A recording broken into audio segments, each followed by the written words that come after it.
আমি নরমালি এইভাবে ইন্ট্রো করি না, কিন্তু আমি এখন ঝুলছি একটা গুহার 100 ফুট নিচে, যেটা মাটির নিচে 5 কিলোমিটার জুড়ে বিস্তৃত আছে।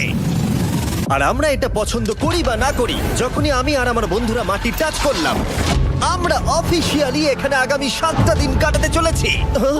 বাবারে, এটা আমার জীবনে করা সবথেকে ভয়ঙ্কর জিনিস। প্রথমত, আমাদের এখন এখান থেকে অনেকটা দূরে যেতে হবে। কেন? যদি ঝড় বৃষ্টি হয় তাহলে এই পুরো জায়গাটা জলে ভরে যেতে পারে, আর সমুদ্রের মতো ঢেউ এসে সবাইকে ভাসিয়ে নিয়ে যেতে পারে। সেই জন্য আমাদের আরো ভিতরে যেতে হবে একটা বেস ক্যাম্প বানানোর জন্য। ভাই এটা পুরো পাগলাম। এটা একটা অন্য জগৎ মনে হচ্ছে। এই কেভ এন্ট্রান্সটা হয়তো দেখতে সুন্দর, কিন্তু দেখে যা মনে হচ্ছে আসলে তা নয়। আর আমরা হয়তো জানি না যে আগামী 7টা দিন আমাদের জীবনের সব থেকে কঠিন সময় হতে চলেছে। সব থেকে বাজে ডিসিশন। ঠিক আছে, আর কিছুক্ষণের মধ্যেই অন্ধকার হতে চলেছে। ক্যাম্প না করলে আমরা বিপদে পড়বো। আমরা কোথায় যাচ্ছি সেটা কি বলবে? আমাদের ক্যাম্প সেটআপের জন্য একটা ফ্ল্যাট গ্রাউন্ড খুঁজতেই হবে। কেভের ভেতরে ঢোকার পরে আমরা এমন একটা জায়গা খুঁজে পেলাম যেটা অনেকটা উঁচুতে থাকায় আমরা জল থেকে সুরক্ষিত থাকতে পারবো। তার মানে এটা ক্যাম্পের জন্য পারফেক্ট। পারফেক্টটা একটু বেশি হয়ে গেল। মোটামুটি বলা যেতে পারে। ঠিক আছে, ক্যাম্পের জন্য মোটামুটি। প্রথম দিনের বাকিটা আমরা কাটিয়ে দিলাম আমাদের জিনিসপত্র আনতে। প্রত্যেকটা ব্যাগের ওজন প্রায় 80 পাউন্ড। আর যেমনটা তোমরা ফুটেজে দেখছো, আমরা এটা করতে 4 ঘন্টা লাগিয়ে দিলাম। এখান থেকে যাওয়া খুব কঠিন। তারপরে আমরা সবাই বেস ক্যাম্পে ফিরে গেলাম। ঠিক আছে, আমরা এখানে লাইট লাগিয়ে দিলাম। আমাদের সব জিনিসপত্র হোম বেসে চলে এসেছে। একটু ক্যামেরাটা ওদিকে দেখাবে? ওদিকটা কিন্তু ভয়ানক অন্ধকার, আর সবসময় এরকমই থাকবে। তাই আমরা ক্যাম্পিং গ্রাউন্ডের জন্য খুব বেশি কিছু করতে পারলাম না। কটা ফুটো করে দড়ি টাঙিয়ে দিলাম। এটা ধরো আর ওঠো দেখি। মনে হচ্ছে আমাদের হ্যামকগুলো ভালোই সাপোর্ট পাবে। আর তারপরে আমাদের সার্ভাইভাল গাইড জোয়ের সাহায্যে আমরা হ্যামক টাঙালাম। এই সরু দড়িটা আমার হ্যামকটাকে ধরে রাখবে। হ্যাঁ, ডিনার খেয়ে আমরা প্রথম রাত্রি ঠান্ডার জন্য তৈরি হলাম। আমি মিথ্যে কথা বলবো না, আমি যতটা ভেবেছিলাম তার থেকে এই হ্যামকটা অনেক বেশি কমফোর্টেবল। এই আমি তো আমার চমকেই হাতটা তো গেছিলাম। বড় কেন ভাই? এই কেভটা 2.5 কিলোমিটার ডিপ, আর আমরা এখন এন্ট্রান্সের কাছেই ক্যাম্পিং করছি। কাল আমরা অনেক কিছু এক্সপ্লোর করব। তোমরা কেমন ঘুমালে? ভয়ঙ্কর। ঘুমই হয়নি। এটা সত্যিই একটা অস্বস্তিকর পরিবেশ। কেবের উপর থেকে অনবরত আমাদের উপরে জল পড়েই যাচ্ছিল, তাই উপরে একটা প্লাস্টিক চাপালাম, কিন্তু তাও আমাদের হ্যামকের উপরে জল পড়েই যাচ্ছিল। একটা আইডিয়া আছে, চলো শেল্টারগুলোকে ভালোভাবে তৈরি করি। আমার মনে হয় এই প্লাস্টিকগুলোকে জুড়ে দিলে আর জল পড়বে না। বাহ, তুমি তো জিনিয়াস। আমি শুধু একজন ইউটিউবারই নয়, ঠিক আছে? আমার হ্যামকটা এটার উপরে ঝুলছিল। মানে দেখো, আমি আরেকটু হলে হ্যামক থেকে নেমে পড়ে যেতাম। আর আমরা সেই সময় এটা বুঝতেই পারিনি যে এই গর্তটা প্রায় 40 ফুট গভীর। তাই যখন আমি আর শন প্লাস্টিকগুলোকে জুড়ছিলাম, তখন ম্যাক আর কার্ল এই গর্তটা কতটা ভয়ঙ্কর সেটা দেখতে গেল। আমার হ্যামকটা দেখতে পাচ্ছো? ওখানে আমি ঘুমোচ্ছিলাম। এদিকটা দেখো। আর যেহেতু এই কেভে সব একই রকম দেখতে, তাই আমাদেরকে ফলো করা অনেকটাই কঠিন ছিল। এই ম্যাপে তোমরা আমাদের হোম বেস দেখতে পারবে, আর দেখতে পারবে ওরা ওখান থেকে কত দূর হ্যাঁ, যাচ্ছে। এটা তো খুবই ভয়ঙ্কর। ভাই এটা পাগলামো। আর যখন ছেলেরা র্যান্ডমলি এক্সপ্লোর করছিল, তখন আমি আর শন ক্যাম্পে কাজ করছিলাম। এই স্লিপিং ব্যাগটা এখানে কেন পড়ে? কারণ এটার থেকে পিয়ের গন্ধ বেরোচ্ছে। ইয়া, এটার থেকে শেখা উচিত স্লিপিং ব্যাগ ভাড়া নিতে নেই। আমরা স্লিপিং ব্যাগ কেন ভাড়া আমি- নিয়েছি? কেন আমি আমরা জানি না। স্লিপিং ব্যাগ গুলো কিনে আনতে পারলাম না? আর তারপরে আমরা এই দুটো প্লাস্টিককে জিপ টাই দিয়ে জুড়ে দিলাম। কিছু মনে করো না, এই দড়িটার উপরে আমার জীবন বাজি আছে। আর তখন ওইদিকে ম্যাক আর কার্ল তখন ওই গর্তের মধ্যে। ও মাই গড, ম্যাক! আর শেষ পর্যন্ত ওরা একদম নিচে পৌঁছে গেল। এই! আমি তো ভাবলাম সবাই ক্যাম্প নিয়ে কাজ করবে। আমরা শুধু দেখাচ্ছিলাম জায়গাটা কতটা ভয়ঙ্কর। না পড়লেই হবে, তোমাদের স্কিল নেই। আচ্ছা ঠিক আছে। আর যদিও ওদের এবার ফিরে আসা উচিত ছিল, কিন্তু কাল আর ম্যাক এটা কতটা গভীর সেটা দেখানোর চেষ্টা করলো। ভাই এটা দেখতে দারুণ লাগছে। তুমি কি নদীটাকে পার করতে পারবে? কিন্তু ওরা এটা জানে না যে এই রিভারটা এই কেভের গোটাটাই জুড়ে আছে। তার মানে এর মধ্যেও আমাদের কিছুটা সময় কাটাতে হতেই পারে। ওই তো ওরা এসে গেছে। এসো। তোমরা রান্না করে রেখেছো তো? হ্যাঁ, রান্না করেছি। ঠিক বলেছ।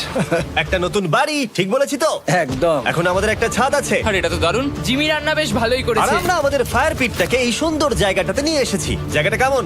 বেশ গরম। আরামদায়ক। এই পাথরগুলো গরমটাকে ধরে রাখবে এবং ওপর থেকে যে পি পড়ছে সেগুলোকে আটকে দেবে। ওটা পি নয়। তাহলে ওটাকে কি বলবো? যদি জানি না, হয়তো বৃষ্টির জল হবে বা না, এটা বৃষ্টি নয়, না, পাথর মানে ইয়ে তুমি- করছে। এই একটু উপরে দেখাও। তুমি মেঘ দেখতে পাচ্ছো? পাথর দেখা যাচ্ছে। এটা বৃষ্টি নয়, রক পি। Rock P. ঠিক আছে, রক পি। ঠিক আছে, এটা রক পি। আর একটা শুকনো রাত ঘুমিয়ে কাটাবার পরে আমরা ঠিক করলাম জো আমাদের সার্ভাইভাল এক্সপার্ট, তাকে নিয়ে আমরা কেভের শেষ প্রান্ত অব্দি যাব। Cave, cave! Cave, cave, cave! Cave. দেখা যাক আমরা কেভের কতটা গভীরে যেতে পারি। তোমরা কিন্তু মনে রাখবে আমরা সবেমাত্র কেভের এন্ট্রান্সের দিকেই আছি, আর আমাদের ইচ্ছা এই কেভের শেষ প্রান্ত অব্দি যাওয়া, অবশ্যই না মরে গিয়ে। ও মাই গড, এটা তো খুবই স্টিফ। আরে এটা তো সবে শুরু। আমরা কেভের আরো গভীরে এসেছি। তোমরা সবাই সাবধানে আসবে। এটা খুবই ছোট জায়গা, আমার মনে হয় না এখান থেকে আমি যেতে পারবো। কেভ এক্সপ্লোরের ইন্টারেস্টিং জিনিসটা হলো যা হোক করে আমাদের এই ছোট্ট ফাঁকগুলোর মধ্যে দিয়ে এগিয়ে যেতে হবে, ও মাই গড, খুব ছোট জায়গা। আর তারপরেই খুব বড় একটা জায়গা আসবে, সেটা এতটাই বড় যে কিছু না দেখতে পাওয়ার জন্য এটা করতে হলো। ও মাই গড! এবার আমি সব দেখতে পাচ্ছি, এটা দুর্দান্ত। এটার তো অনেক আলো। ভাই জায়গাটা কতটা সুন্দর দেখো।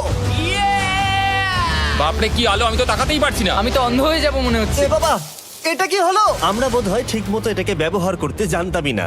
চলো এগিয়ে যাই, আর তাই আমরা এগোতে থাকলাম। এই যে এই জায়গাগুলো, এগুলো খুব ভালো ধরার এখানে? জায়গা। এগুলো ধরে এখান থেকে পা ঘুরিয়ে চলে আসতে পারবে। এইভাবে কি? হ্যাঁ, একদম পারফেক্ট। জো সব থেকে ভালো কেভ গাইড। এভাবে কেউ গাইড করতে পারবে না। ঠিক আছে, এইবার ব্যাপারটা ইন্টারেস্টিং হবে। কি? এটা কি? এখান থেকে আমাদের ওয়েট শুট পরে সাঁতার কেটে যেতে হবে। গতকাল ম্যাক আর কার্ল এটা নিয়ে মজা করছিল, কিন্তু এই কেভে আমাদের পরের অ্যাডভেঞ্চারটা ছিল একটা প্রায় জমে যাওয়া নদীর মধ্যে। ও মাই গড, এটা তো পাগলামি! তার মানে আমাদের ওয়েট শুট পড়তেই হবে যাতে আমাদের হাইপোথার্মিয়া না হয়। আমরা এটা কেন করছি? এই এক্সপেরিয়েন্সটা তো জীবনে একবারই হবে। কি? এটা করলে হয়তো আর নাও বেঁচে থাকতে পারি। আমাদের এই কেভের শেষে পৌঁছতে হলে আমাদের এই নদীর মধ্য দিয়ে, এই ছোট্ট ফাঁকগুলোর মধ্য দিয়ে সাবধানে ধীরে ধীরে এগিয়ে যেতে হবে। আস্তে আস্তে নামো, স্রোতের কারণে পা পেছনে টানতে পারে। ঠিক আছে, আমি তাহলে নামছি। তুমি ওই দেয়ালগুলো ধরে ধরে এগোতে থাকো আস্তে এটা তো আস্তে। খুব ঠান্ডা। তুমি পারবে জিমি। জানি না এখানে ঢুকতে পারবো কিনা। জিমি, এবার তুমি জল থেকে উঠে দাঁড়িয়ে পড়ো। Oh my God! এটা সত্যি একটা পাগলামি। এখানে কি ঠান্ডা! যখন তোমরা খুব ঠান্ডা জলের মধ্যে থাকবে তখন একটা পাথরকে ধরে এগিয়ে চলা খুব কঠিন হবে। Oh my God! এটা সত্যি পাগলামি। ম্যাক, কার, চলে আসো। আমার ভয় লাগছে। চলো চলো, পারবে। ভাই। এগোতে থাকো, পেছন দিকে তাকিও না। একবার দেখো আমরা কি করছি। কিন্তু এই বাধাগুলো এতটা কঠিন ছিল না সামনে যা আসতে চলেছিল তার তুলনায়। আমরা পেরেছি।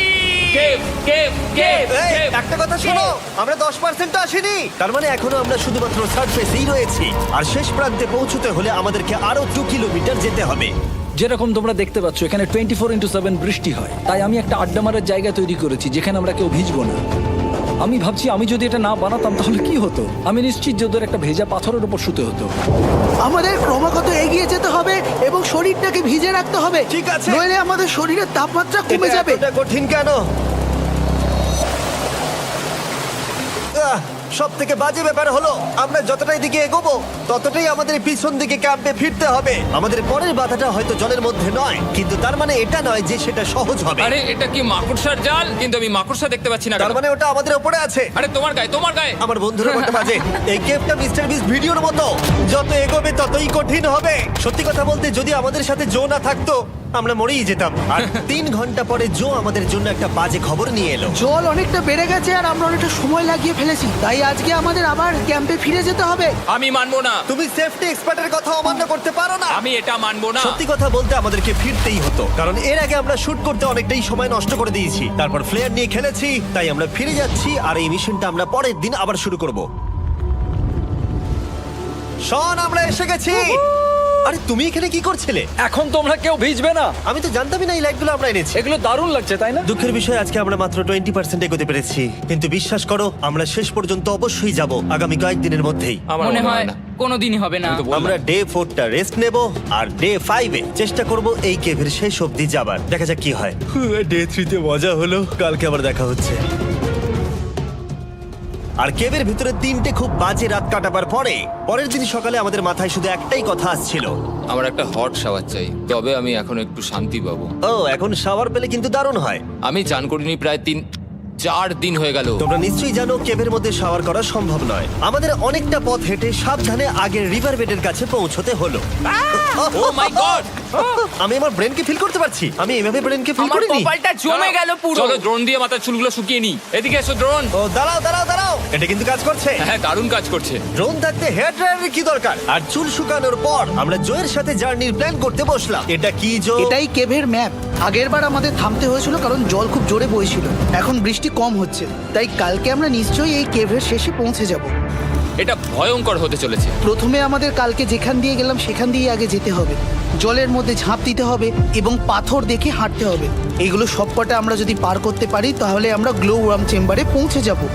কেমন দেখতে তুমি সেটা বলো না, আমি তোমাদেরকে সারপ্রাইজ দিতে চাই। তোমার মনে হয় আমরা পারবো? ওইসব বাদ দাও, আমরা ঠিক কালকে পৌঁছে যাবো। কালকের প্ল্যান আমরা চক আউট করে নিয়েছি। আমরা রেস্ট করছি আর ফেস্টিভ্যাল স্মোর্স খাচ্ছি আমাদের এনার্জি রিগেন করতে। সবাইকে চিয়ার্স। Yippee! জো এই প্রথমবার ফেস্টিভ্যাল ও, স্মোর্স দারুণ। খাচ্ছে। জো সত্যি কথা বলবে। এটা দারুণ, তাহলে ভালো লাগলো? দারুণ লেগেছে। আমরা এই চকলেটটা আগে কেন বের করে নি? এটা এমনি চকলেটের থেকে 10 গুণ ভালো খেতে। সত্যি কথা বলতে তোমরা যদি ফেস্টিভ্যালের সাথে স্মোর্স ট্রাই না করে থাকো তাহলে তোমরা মিস করছো। কালকে আমরা পুরো কেভটা এক্সপ্লোর করব, দেখা হচ্ছে। তাই আমরা ভালো করে ঘুমানোর চেষ্টা করলাম আর কালকের প্রিপারেশন নিলাম কেভের শেষে যাওয়ার জন্য। আমরা আমাদের জীবনের সবথেকে ডেঞ্জারাস জার্নি করতে চলেছি। ডে 3 এর অভিজ্ঞতা মাথায় রেখে আমরা কম শুট করেছি যাতে আমরা সামনের দিকে তাড়াতাড়ি এগোতে পারি।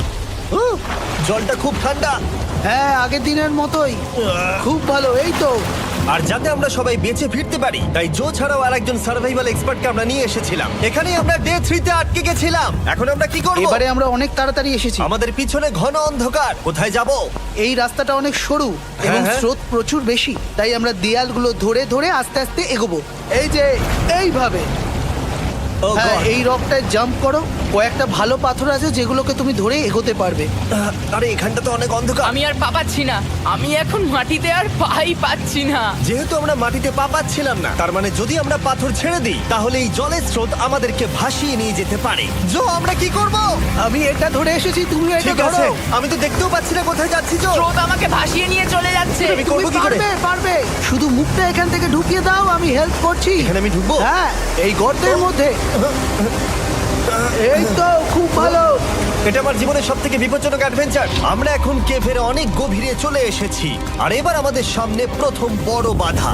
এখানে জলের একটা ঘূর্ণাবর্ত আছে, যদি তুমি এর মধ্যে পড়ে যাও তাহলে তোমাকে একদম নিচে নিয়ে চলে যাবে। মানে আমরা পড়ে গেলে মরে যেতে পারি। হ্যাঁ, মানে আমরা মৃত্যুর সাথে খেলা করছি। এটা এতটা বিপজ্জনক হতে পারে আমি সত্যিই ভাবিনি। খুব ভালো। এই তো, তাহলে কি আমার পা এখানে হ্যাঁ, রাখবো? রাখো রাখো। ঠিক আছে, এই তো আমি পেরেছি। এটা আমার ভাবনার থেকেও বেশি কঠিন ছিল। এই নদীটা কতটা শক্তিশালী এই গোটা কেভটাকে তৈরি করেছে। কিন্তু মজার ব্যাপার হলো আমরা পাথরের মতো শক্তিশালী নই। আমি শুধুমাত্র মানুষের মতোই শক্তিশালী। সৌভাগ্যবশত কাল এই অ্যাডভেঞ্চারে লিড করেনি, তার বদলে আমরা একজন অ্যাভেঞ্জার জোকে পেয়েছি। ও কতটা এক্সপার্ট তার প্রমাণ হিসেবে বলতে পারি। সে লিটারালি কতটা ওপর থেকে আমাদেরকে নদীতে ঝাঁপ দিয়ে দেখালো।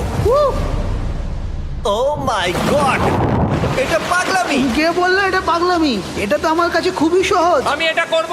তুমি কোনোভাবেই এটা করতে পারবে না। আরে কি বলছোটা কি তুমি? আমি এক্ষুনি করতে চাই। চলো যাচ্ছি জো। God speed back.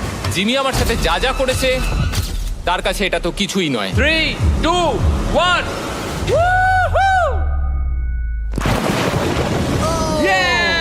তুমি করবে? না, আমরা না এগুলো শেষ পর্যন্ত যেতে পারবো না।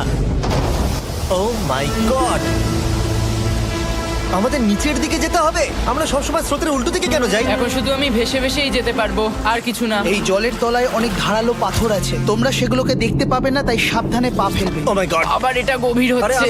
আমার পা তো কিছুর উপরে রাখতে হবে। ছোট পাথরগুলোই একমাত্র বাধা ছিল না, মনে হচ্ছে আমাদের প্রতিটা পদক্ষেপে। ও ভাই, আমি কিচ্ছু দেখতে পাচ্ছি না। এটা খুব ভয়ঙ্কর। কেভটা আরো অন্ধকার হয়ে আসছিল এবং আরো সরু। আর তখন আমরা জানতাম না যে আমরা ফিনিশ লাইন অবধি পৌঁছতে পারবো কিনা। আমি ক্লান্ত হয়ে পড়েছি। এই কেভে আরো কঠিন বাধা আসার আগে তোমাদেরকে আমি কিছু দেখাতে চাইবো। জো, তোমার ব্যাগটা দাও। Thank you. তুমি জানো এর মধ্যে কি আছে? না, জানি না কি আছে। Brand new mister beast lab swamp.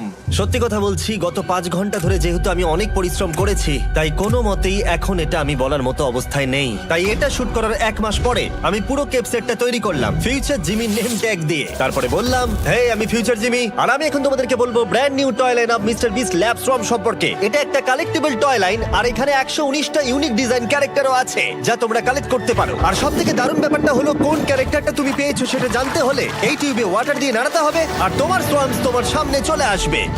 আর আমি এটা ডেমনস্ট্রেট করতে এই বিশাল বড় টিউবটাকে বানিয়েছি। এই টিউবটাকে জল দিয়ে ভরে দাও।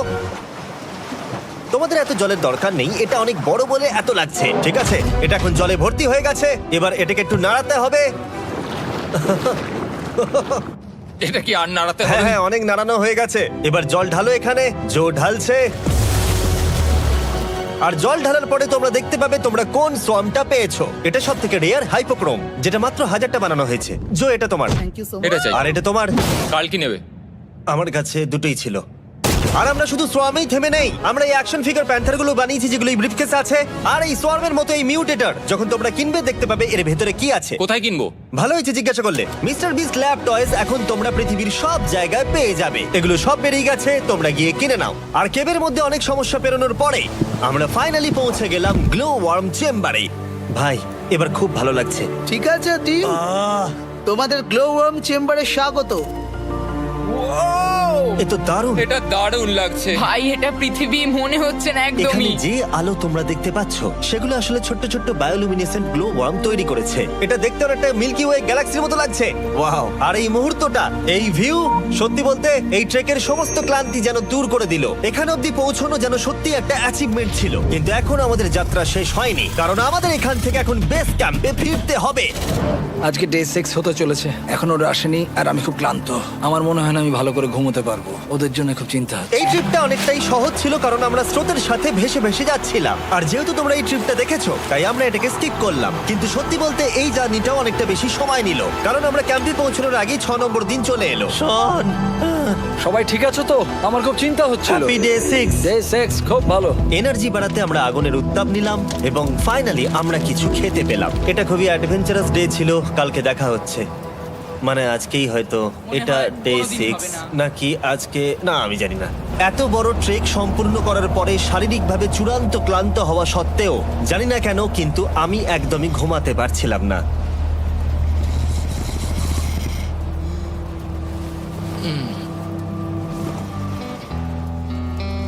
আমি 7 দিন সলিটারি কনফাইনমেন্টে কাটিয়েছি, কবরে কাটিয়েছি, 7 দিন রাফটে থেকেছি। কিন্তু সত্যি কথা বলতে এটা সবার থেকে বেশি কঠিন ছিল, কারণ সব সময় ভিজে, ঠান্ডা, প্রত্যেক মুহূর্তে এই পাথরগুলো শরীরে ব্যথা দিচ্ছে। বেশিরভাগ সময়টাই এই কেপটা দুঃস্বপ্নের মতো ছিল। কিন্তু তোমার আর আমার মধ্যে জিমি! ইয়ো! গার্ড, আমাকে দেখতে পাচ্ছো? এটা পৃথিবীর সবথেকে উজ্জ্বল টর্চ। মজার মুহূর্ত অনেক ছিল। মাটির নিচে 300 ফুট গভীরে অভিযান চালানো থেকে আমাদের সবাই মিলে হ্যামক নিয়ে হাসাহাসি করা সবকিছুই এই অভিযানের অংশ ছিল। যেহেতু আমাদের সঙ্গ দারুণ, চলো তিমির মতো আওয়াজ করো। তাই এই ভিজে, ঠান্ডা, পাথুরে অদ্ভুত কেভের ট্রিপটা বদলে গেল আমাদের জীবনের সব থেকে সুন্দর মুহূর্তে।